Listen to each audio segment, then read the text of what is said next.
మనం ఎన్నో సందర్భాల్లో ఇలా అనుకుంటూ ఉంటాం. నేను ఎంత మంచిగా ఉన్నా కానీ జీవితంలో ఎదగట్లేదు. ఫలానా వాడు ఎన్ని అన్యాయాలు చేసినా వాడు సుఖంగా ఉన్నాడు.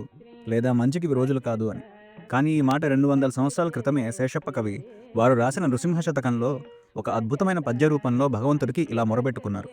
అధిక విద్యావంతుల ప్రయోజకులైరి పూర్ణశుంఠలు సభా పూజ్యులైరి సత్యవంతుల మాట జన విరోధంబా ఎవదరుబోతుల మాట వాసికెక్కే ధర్మవాదన పరుల్ దారిద్ర్యముందిరి పరమలోభులు ధన ప్రాప్తులైరి పుణ్యవంతులు రోగభూత పీడితులైరి దుష్టమానములు వర్ధిష్ఠులైరి పక్షివాహనమా వంటి భిక్షుకులకు శక్తి లేదా ఎన్నిక నీవె చాటు మాకు భూషణ వికాస శ్రీధర్మపుర నివాస దుష్ట సంహార నరసింహ దురిత దూర.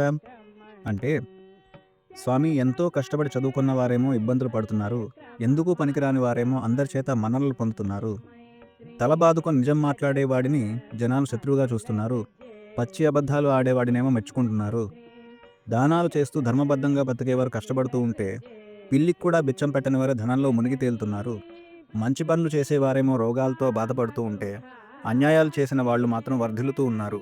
స్వామి, మా వంటి దీనులకు ఇవి భరించే శక్తి లేదు, మమ్మల్ని రక్షించే భారమంతా నీదే. కాబట్టి మనం కూడా ఎంత కష్టం అనిపించినా మన కర్తవ్యాన్ని మనం చేస్తూ భగవంతుడి మీద నమ్మకం ఉంచి స్వామికి శరణాగతి చేయడమే మనకు సర్వదా శ్రేయస్కరం. ఇలాంటి మరిన్ని మంచి మంచి విషయాలను తెలుసుకోవడానికి ధర్మ సోపానం ఛానల్కి సబ్స్క్రైబ్ చేసుకోండి. స్వస్తి.